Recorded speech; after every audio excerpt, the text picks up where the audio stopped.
ये 9th class के math का दूसरा लेक्चर है। हमने पहले लेक्चर के अंदर matrix, order of matrix, equal matrix, row matrix, column matrix, rectangular matrix, square matrix और नेगेटिव मैट्रिक्स तक पढ़ा। आज दूसरे लेक्चर के अंदर सिमेट्रिक मैट्रिक्स, बुक ओपन कर लें अपनी। A square matrix is symmetric if it is equal to its transpose matrix A is symmetric if AT is equal to A। अब देखिए कि कोई मैट्रिक्स है A,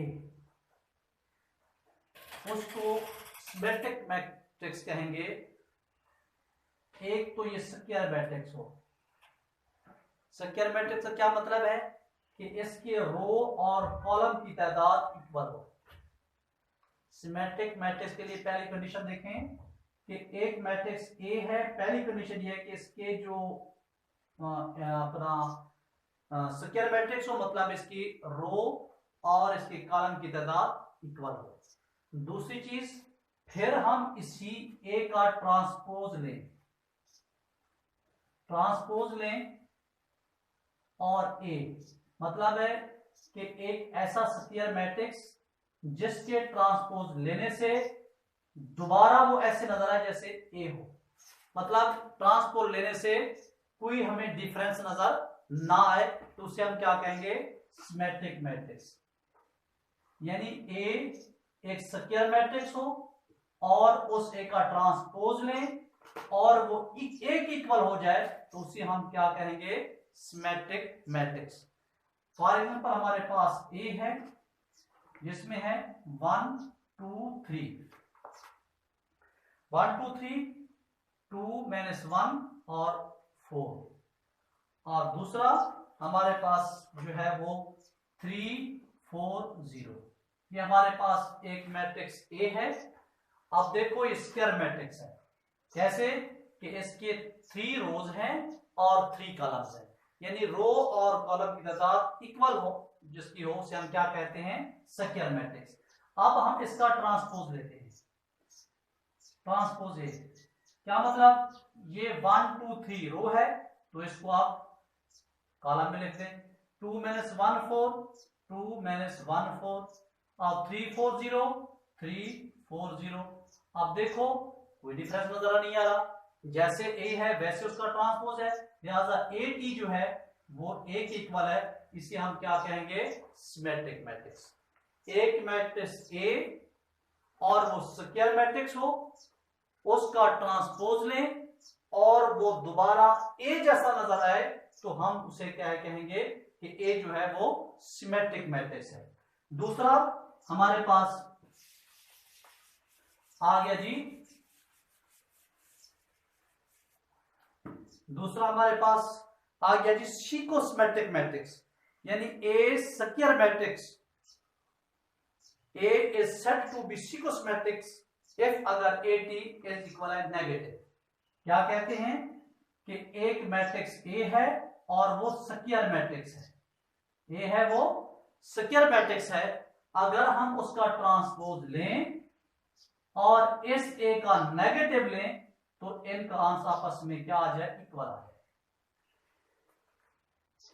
ए एक मैट्रिक्स है और वो कौन सा मैट्रिक्स है? स्क्वायर मैट्रिक्स है। स्क्वायर मैट्रिक्स कौन सा? जिसमें number of row is equal है नंबर ऑफ कॉलम के, और उसका हम ट्रांसपोज लें और ए का नेगेटिव लें, दोनों का आंसर इक्वल आ जाए, तो हम इसे क्या कहेंगे?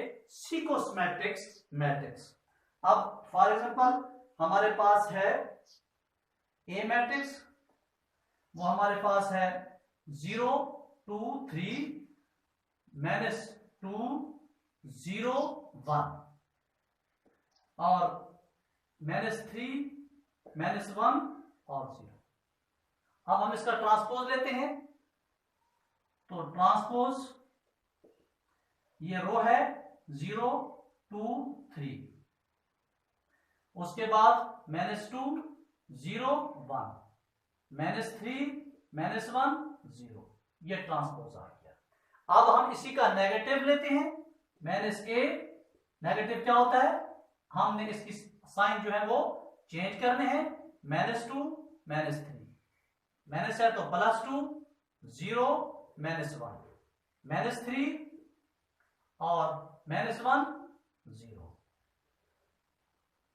अब देखो कि ये और ये इक्वल नजर आ रहे हैं, तो लिहाजा AT जो है वो इज इक्वल है -a के।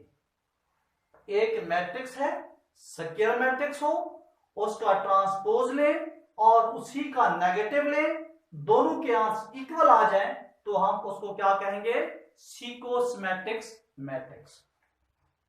उसके बाद अब आ जाता है डायगोनल मैट्रिक्स। डायगोनल मैट्रिक्स, अब डायगोनल मैट्रिक्स क्या होता है? Diagonal matrix, diagonal matrix, a square matrix A is called a diagonal matrix if at least any one of entries of its diagonal is not 0 and non-diagonal entries are 0। क्या मतलब कि हमारे पास एक matrix A है और वो square matrix है। एक हमारे पास मैट्रिक्स है A और वो क्या है, कंडीशन यह है कि वो स्क्वायर मैट्रिक्स हो और उसके डायगोनल एंट्रीज में से कम एक एंट्री, एक रुकन ऐसा हो जो 0 ना हो। कम अज कम, चाहे सारे भी नॉन 0 हो कोई बात नहीं है, लेकिन कम अज कम एक ऐसा एंट्री हो जो नॉन 0 हो, तो हम उसे क्या कहेंगे, डायगोनल मैट्रिक्स कहेंगे। अब देखें हमारे पास ए मैट्रिक्स है, तो इसमें अच्छा सबसे बड़ी बात कि डायगोनल एंट्रीज कौन से होते हैं, लेफ्ट कॉर्नर से राइट कॉर्नर यहां तक, इसमें जितने भी एंट्रीज आएंगे वो सारे क्या कहलाएंगे, डायगोनल एंट्रीज कहलाएंगे। क्या कहलाएंगे, डायगोनल एंट्रीज कहलाएंगे। लेफ्ट अपर कॉर्नर से राइट लोअर कॉर्नर तक इसमें जितने भी एंट्रीज आएंगे उसे हम क्या कहेंगे, डायगोनल एंट्रीज कहेंगे। अब मिसाल के तौर पर हमारे पास ए है, ए में हमारे पास है 1 0 0 0 0 0 0 0 0।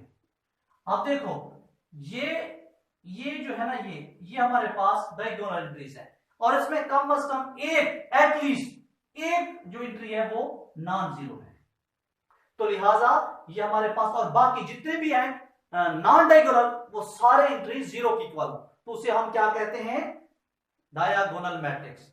एक मैट्रिक्स ए है और वो कैसा मैट्रिक्स है, स्क्वायर मैट्रिक्स है, और उसके जो डायगोनल एंट्रीज हैं उसमें कम से कम एटलीस्ट वन एंट्री जो है वो नॉन 0 हो और बाकी तमाम नॉन डायगोनल एंट्री जो है वो टोटल 0 के इक्वल हो, तो उसे हम क्या कहेंगे, डायगोनल मैट्रिक्स। एक और एग्जांपल, हमारे पास ए या बी 1 0 0 0 2 0 0 0 0। अब ये जो है देखें हमारे पास दो जो डायगोनल एंट्रीज हैं उसमें दो जो है वो नॉन 0 है, तो ये हमारे पास जो है वो डायगोनल मैट्रिक्स है। यहां भी अगर नॉन 0 कोई डिजिट आ जाए तो फिर भी ये डायगोनल होगा।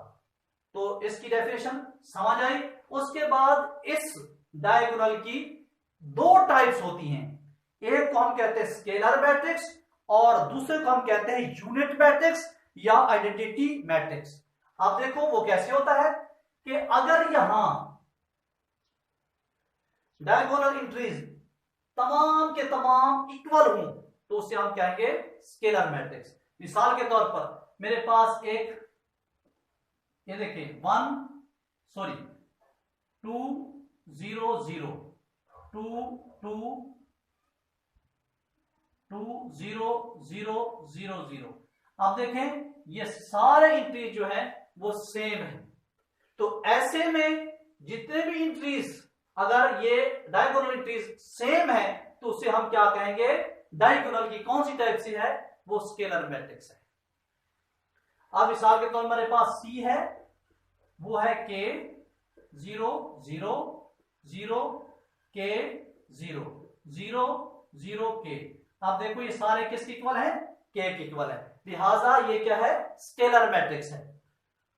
और उसके बाद अब आ जाता है यूनिट मैट्रिक्स। यूनिट मैट्रिक्स में क्या होता है, अगर ये तमाम इंट्रीज 1 के इक्वल हो तो उसे हम क्या कहेंगे, उसे हम कहेंगे आइडेंटिटी मैट्रिक्स या यूनिट मैट्रिक्स।